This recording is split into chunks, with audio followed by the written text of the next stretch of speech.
Part 1. The Spark Before the Storm. When Julia met Adam, they built their life like a handmade quilt, stitch by stitch, humble but warm. But no quilt survives fire. There were no love letters tucked in lockers, no grand declarations under the stars. Just quiet moments that grew roots. A shared umbrella. Fingers brushing across textbooks. They were the kind of love that crept up on you like dawn, not loud, but impossible to ignore once it arrived. Their little town in Ohio didn't have much, but it gave them just enough. Julia worked part-time at the library, where she'd lose herself in pages and whisper to children during story hour. Adam spent his days fixing up old cars in the garage his father left behind. Grease on his hands, dust on his boots, but always a grin when he saw her walking toward him. They had a 2-bedroom house with peeling shutters and a lawn that never quite grew evenly. The porch creaked like an old man telling stories. But that house, that house held warmth. Mismatched mugs, dog-eared books, homemade pasta on Thursdays. It didn't need marble countertops or design or anything. It had them, and that was more than enough. Adam once told Julia, "If I never leave this town, I'll die a happy man, as long as you're here with me." She smiled then, believing that some promises were made of stone. But some stones, it turns out, crack under gold. It happened on a Tuesday. Julia remembered because she had burned the tacos again. Adam walked in with that boyish grin, tossing a scratch-off ticket on the counter like it was nothing. Just something he grabbed while filling up the truck. He scratched it with a nickel. 3 matching symbols. Julia laughed at first, assuming it was a mistake. But then Adam stopped breathing for a second. He held the ticket up to the light. A number printed at the bottom. A phone call made in disbelief. And then, a silence so deep it roared. $45 million. Julia's taco dropped to the floor. Adam's hands trembled. They sat on the kitchen floor for what felt like hours, the cheap fluorescent light buzzing overhead, the lottery ticket lying between them like a loaded gun. They celebrated that night with gas station champagne and danced barefoot on the porch, laughing like teenagers. Julia bought her aging mother a new hearing aid and flew her to the ocean for the first time. Adam finally upgraded his garage tools and paid off old debts that had haunted them for years. For a little while, it felt like the universe had kissed them on the forehead. But gold doesn't just shimmer. It blinds. At first, the changes were subtle. Adam started buying new clothes, expensive ones. Then watches. Then a car that looked more at home in LA than in their sleepy town. He called them little indulgences. Julia didn't complain. Not at first. Everyone deserves a little thrill, she thought. But soon, he stopped coming to the garage. Hired someone else to manage it. Said he had bigger things to focus on. He began talking in a language she didn't recognize. Stocks, real estate, influencer partnerships. He hired a social media manager and flew to Vegas for a networking weekend. When he came back, his eyes looked emptier. His smile practiced. Their dinners turned quiet. He started scrolling through his phone even when she was speaking. He said things like, "You wouldn't understand," and "I need to think bigger now." She still made cinnamon rolls on Sundays. Still kissed his shoulder when he looked stressed. Still tried to keep the quilt from unraveling. But slowly, stitch by stitch, it came undone. One night, she came downstairs to find him sitting alone by the pool he'd installed without telling her. Lights from the water danced across his face, but there was no joy there. Just exhaustion. Or maybe regret. Or maybe nothing at all.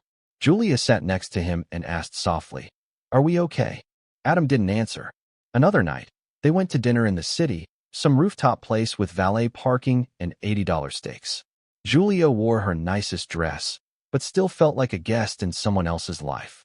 Adam laughed with strangers at the table next to them, introduced himself as an angel investor, and didn't once mention her. On the drive home, her hands trembled on her lap. She finally asked, "Do you still want this life? With me?" He stared ahead. "I'm not that small-town guy anymore." It was a knife hidden in plain sight. The next morning, Julia woke up to find a check on the kitchen counter. No note. No goodbye. Just a number. Her name. And a suitcase by the door. It wasn't just a breakup. It was an eviction from the very life they'd built together. She stared at the check. She could have ripped it up. She could have screamed, thrown things, begged him to remember the promises he made when their world was small. But Julia had spent her life holding things together. She wasn't going to shatter now. So she packed her bag. She didn't cry when she walked out. Not then. Because some endings are so sharp, They numb you before the pain arrives. The town whispered. People speculated. But Julia didn't owe anyone a story. She moved in with her sister for a while, watched the leaves turn that fall, held her mother's hand during doctor appointments, let herself disappear into the background. But she wasn't fading. She was rethreading.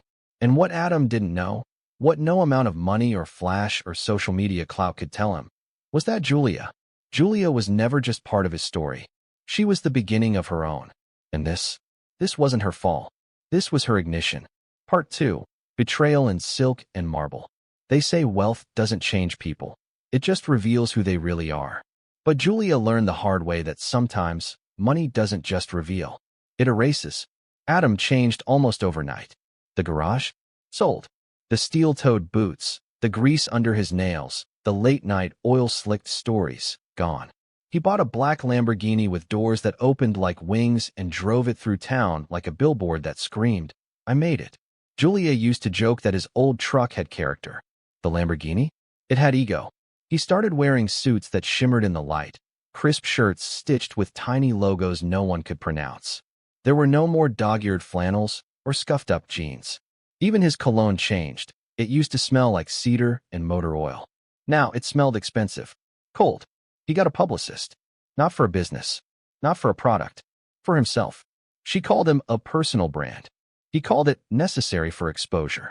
He started going on business trips that came with no explanation, just a shrug and a vague mention of opportunity.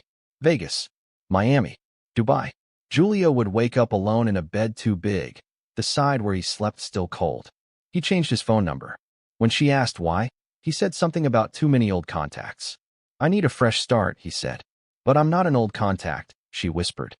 He didn't answer. And then came the posts. At first, Julia didn't think much of it.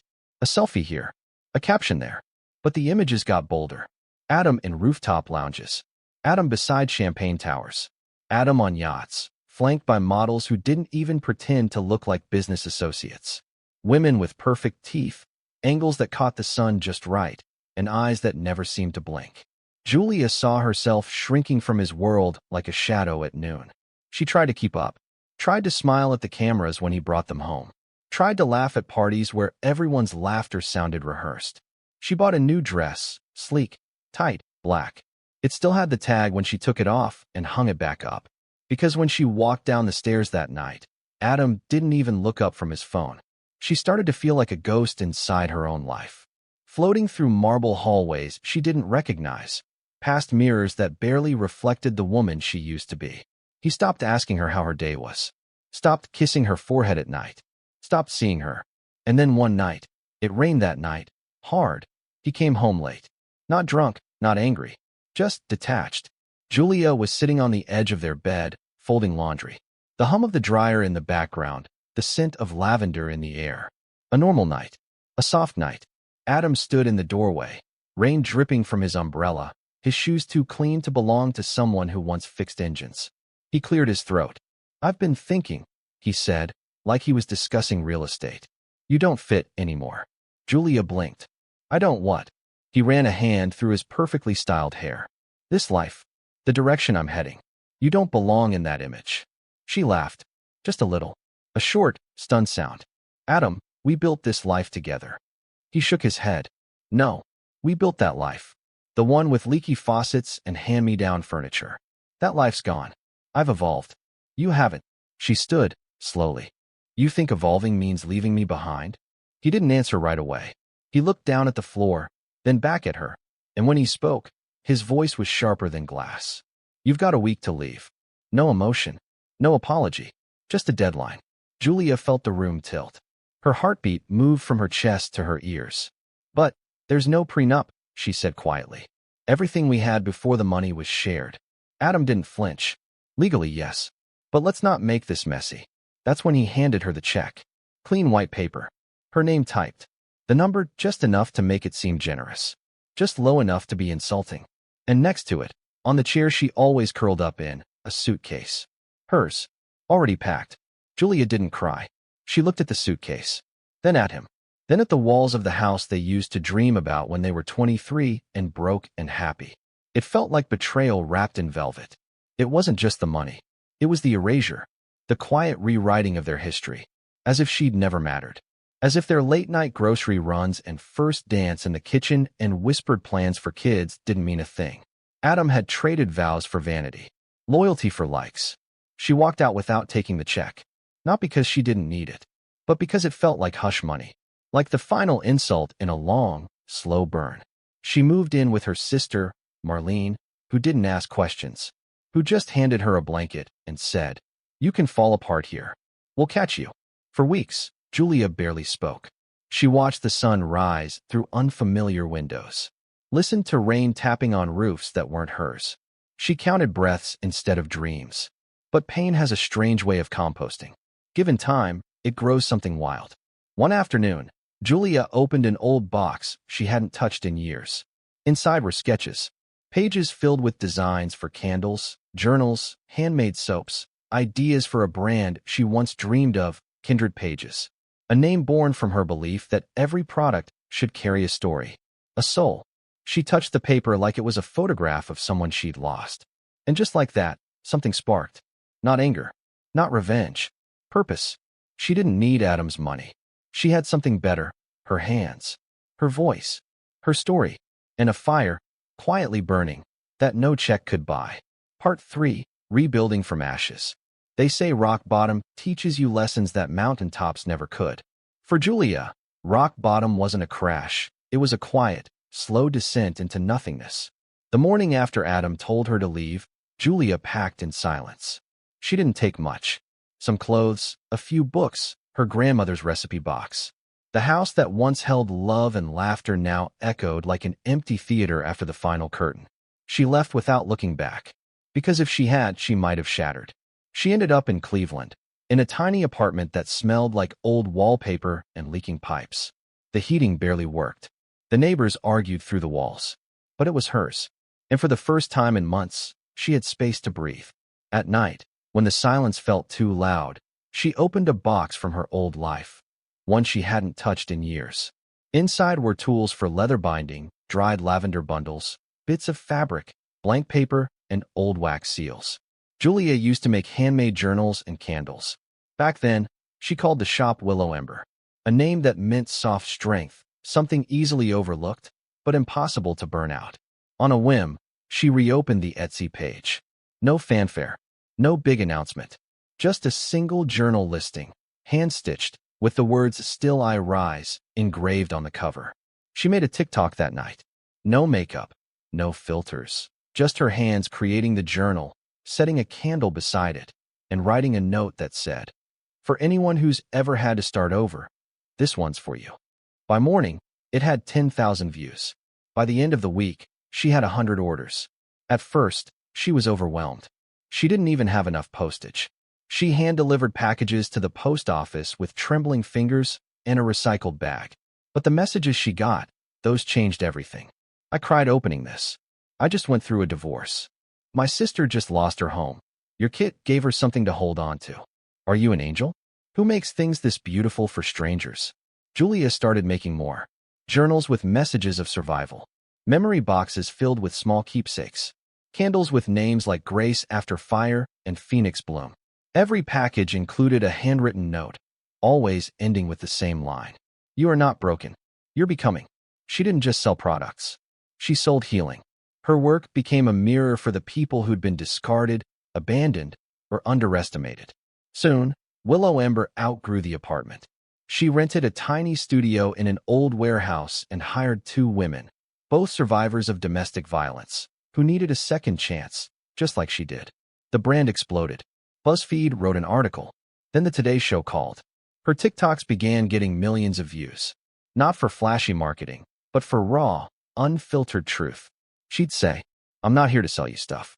I'm here to remind you that you matter, even if someone else forgot." In just under 2 years, Willow Ember became a national name. A go-to gift for women healing from heartbreak, for moms starting over, for daughters finding their strength. But while Julia rose quietly, like dawn after the longest night, Adam's world was unraveling. He bought too much, too fast. 3 condos, a yacht he never used, 2 sports cars he didn't even drive. He tried to start a tequila brand, then a clothing line, then a podcast that got mocked to death on Twitter. Lawsuits piled up. He owed back taxes. One of the models he dated went public about his manipulation. His name became a punchline. By the third year, he was broke. No house, no cars, no friends left who weren't there for the clout, and no Julia to turn to. She'd vanished, at least from his world. But the rest of the country? They knew her. They followed her. She had become a symbol. One day, as Julia walked past a storefront in her old neighborhood, the same block where she and Adam used to grocery shop, she saw a for sale sign. It was their old house, the one he threw her out of. The lawn was overgrown. The shutters sagged. The soul of it was gone. She stood in front of it, not with anger, but with clarity. The next week, she bought it in cash. Not to live in, but to transform. She turned it into a sanctuary, an art and healing space called the Ember House. It hosted workshops on rebuilding after loss. It gave free therapy sessions for women leaving toxic relationships. There was a community garden in the back, and every person who walked through the doors was handed a journal that read, "This is not the end of your story." Julia never said Adam's name in interviews. She didn't need to. Her success wasn't built on revenge, it was built on rebirth. But those who knew. She wasn't the woman who got left behind. She was the woman who left behind everything and still rose. They called her the Phoenix Maker, not because she saved people, but because she helped them save themselves. And as for Adam, some say he applied for a job at a tech startup under a fake name. Some say he's trying to write a book about how fame ruined him. But Julia? She doesn't keep up. She's too busy building bonfires from ashes, one soul at a time. Because in the end, the fire didn't destroy her. It revealed what she was made of. Part 4. Full circle. Some stories don't end with a bang. They end with a door quietly opening, and a woman walking through it, stronger than she ever imagined. It had been years since Julia had stepped foot in the town where it all began. The sidewalks were the same, cracked and familiar. The diner still served burnt coffee. The wind still carried the scent of rust and wildflowers. But Julia? She was a different person entirely. She came not in anger, not to prove anything, but with purpose. A calm kind of purpose. The kind that doesn't need applause. Word had reached her through an old friend. The house she once called home. The place where she laughed, cried, fell in love, and was ultimately discarded, had been repossessed. After the chaos of Adam's downfall, no one wanted it. The bank listed it for half of what it was worth. Windows boarded up. Roof half caved in. Empty. Forgotten. Just like he'd left her. She went to see it. It stood crooked and tired, like a memory that hadn't slept in years. Weeds reached through the porch cracks. The door hung loose on one hinge. The white paint had peeled so much it looked like the house was shedding its skin. But Julia saw something else. She saw potential. She didn't flinch when she signed the paperwork. She didn't even blink. Because this time, the house wouldn't be about her pain. It would be about healing. Over the next year, Julia poured everything she had into restoring it. She hired local women, single moms, abuse survivors, women who'd been told they weren't enough, to paint the walls, sand the floors, build something from the ground up. Not just a structure, but a movement. They called it the Ember House. Its mission was simple: provide a space for women rebuilding their lives. Free creative workshops, candle making, poetry, woodworking, legal aid sessions, a food pantry, a weekly circle for survivors to talk, cry, or simply sit in silence together. The front room, the one where Adam once told her she didn't fit his image, became a gallery filled with art made by women who had found beauty in their scars. The bedroom they once shared? It became a nursery for moms in transition. And Julia's favorite part? The back porch, where she and Adam used to dream of the future, was now a space where strangers lit candles for what they'd survived. Every corner of the house held stories, but none louder than hers. One chilly November morning, as golden leaves danced across the front steps, a man walked past the building. He wore a worn coat, shoes that had seen better days, hair longer, face thinner. His eyes were glassy, like someone searching for something that didn't exist anymore. It was Adam. He paused outside the Ember House. He didn't walk in, just stood there, hands deep in his pockets, staring at the sign above the door. Maybe he recognized the wood. It was made from the old swing set he once promised to fix. Maybe he recognized the scent of lavender drifting through the open window. Julia always loved lavender. Or maybe he just recognized what it meant to lose everything you once took for granted. Someone inside noticed him. They asked Julia, "Do you want us to say something?" She shook her head. "No. Let him look." And so he did. For nearly 10 minutes, he stood still, watching women laugh through painting sessions, watching children run in the garden, watching the house live again, without him. Then he left. No drama. No apology. Just the silent weight of a man staring at the life he could have had, but threw away. Julia didn't feel triumph. She didn't feel pity, either. She felt peace. Real peace. The kind that doesn't need to be spoken aloud. The kind that hums quietly in your chest like a lullaby after war. In an interview later that year, when a journalist asked her if she'd ever forgive Adam, she smiled gently and said, "I forgave him the day I stopped needing him to say sorry." Her story spread. People weren't drawn to her because she was flashy or perfect. They were drawn to her because she was real. Because she turned pain into purpose, silence into song. Because she didn't just rise, she reached back. She built ladders out of the ashes for other women to climb. The Ember House became more than a shelter. It became a symbol. Julia was invited to speak at conferences. She was named one of Time's 100 Women of Impact. But she never let it change her.